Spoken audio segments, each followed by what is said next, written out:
লাগিয়ে আল্লাহর আরশের দিকে তাকিয়ে আছে, কবে আমার প্রভু বলবে সাইরেনের মধ্যে বাঁশি বাজা। He is waiting. ঠিক এই মুহূর্তে যখন আমি কথা বলছি আর আপনারা শুনছেন, ঠিক এই মুহূর্তেও ওই সাইরেনটা ওনার দুই ঠোঁটের মধ্যে লাগানো, আর উনি আরশের দিকে তাকিয়ে অপেক্ষা করছে কখন আমার রব আদেশ করে, আর তখন আমি সিংহায় ফুৎকার দিয়ে গোটা বিশ্বটারে মেসাকার বানিয়ে দিব। সুবহানাল্লাহ।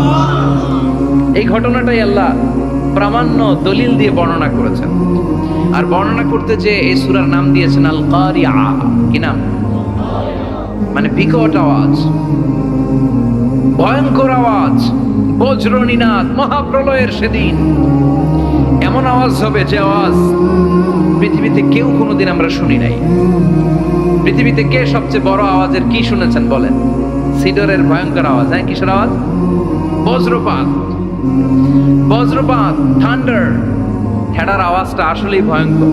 আমি বছরের বেশিরভাগ সময় জুড়ে থাকি মালয়েশিয়াতে। মালয়েশিয়ার পাশের দেশ সিঙ্গাপুর। পৃথিবীতে যেই কয়েকটা দেশে সবচেয়ে বেশি বজ্রপাত রেকর্ড করা হয়, এর মধ্যে একটা হচ্ছে সিঙ্গাপুর, আর একটা হচ্ছে ভুটান। এই দেশগুলোতে সবচেয়ে বেশি বজ্রপাত পড়ে। ভয়ঙ্করতম বজ্রপাতের আওয়াজ। আসলে এই বজ্রপাতের আওয়াজ খুব বিকট আওয়াজ। আপনি ঠিকই বলেছেন। ইসরাফিল যখন ওই সিংহার ভেতরে ফুৎকার দিবে, ওই ফুৎকারের যে আওয়াজটা হবে, এই আওয়াজটা কি এই আওয়াজগুলোর মতো? কথা বলেন। এর চেয়ে অনেক ভয়ঙ্করতম আওয়াজ, যে আওয়াজ শুনলে আপনার হৃদয় শিউরে উঠবে, কেঁপে উঠবে। এই আওয়াজটার নাম হচ্ছে আরবিতে আল কারিআ। কি নাম? চিল্লায় বলেন, কি নাম?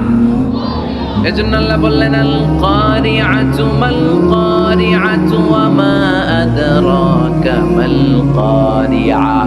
সেদিনের আওয়াজটা হলো ভয়ঙ্কর আওয়াজ। ওই আওয়াজটার নাম আমি আল্লাহ দিয়েছি আল কারিআ।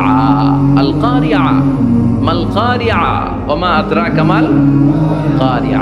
তিনবার তিনি সূরার শুরুতে তিনবার এই শব্দটা উচ্চারণ করেছেন। কয়বার? কথা বলেন। তিনবার। যে কোনো জিনিস তিনবার যখন আমরা বলি, গুরুত্ব বোঝানোর জন্য বলি, বলি না? বিশ্বনবী মাঝে মাঝে কোনো জিনিসের ইম্পর্টেন্স, সিগনিফিকেন্স, তাৎপর্য এবং গুরুত্ব বোঝানোর জন্য তিনবার বলতেন। কয়বার? একবার বিশ্বনবী তাকওয়া নিয়ে ওয়াজ করতেছিলেন, আর বলছিলেন আত-তাকওয়া হাহুনা, আত-তাকওয়া হাহুনা, আত-তাকওয়া হাহুনা, ওয়া ইউশিরু ইলা সাদরিহি সালাসা মাররাত। তাকওয়া এখানে, তাকওয়া এখানে, তাকওয়া এখানে বলে বিশ্বনবী ওনার হৃদয়ের দিকে, কলবের দিকে তিনবার ইঙ্গিত করেছেন। কয়বার? তাকওয়া মানে কার ভয়? আল্লাহর ভয়। আল্লাহর ভয় নিয়ে যখন ওয়াজ করছিলেন, বিশ্বনবী বলছেন তাকওয়াটা এখানে, এখানে, এখানে। তেমনি মক্কাবাসীদের কাছে যখন সূরাতুল কারিআ নাযিল হয়েছে, মক্কার কাফির মুশরিকদের দৃষ্টি আকর্ষণের জন্য আল্লাহ তাআলা এই সূরার শুরুতে আল কারিআ শব্দটা একবার নয়, দুইবার নয়, তিনবার উল্লেখ করেছেন। পড়েন সুবহানাল্লাহ।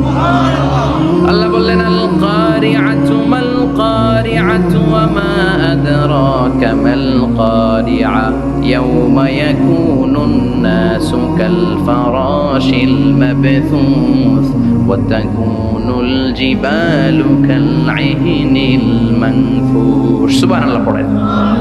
আল্লাহ বললেন বিকট একটা আওয়াজ হবে।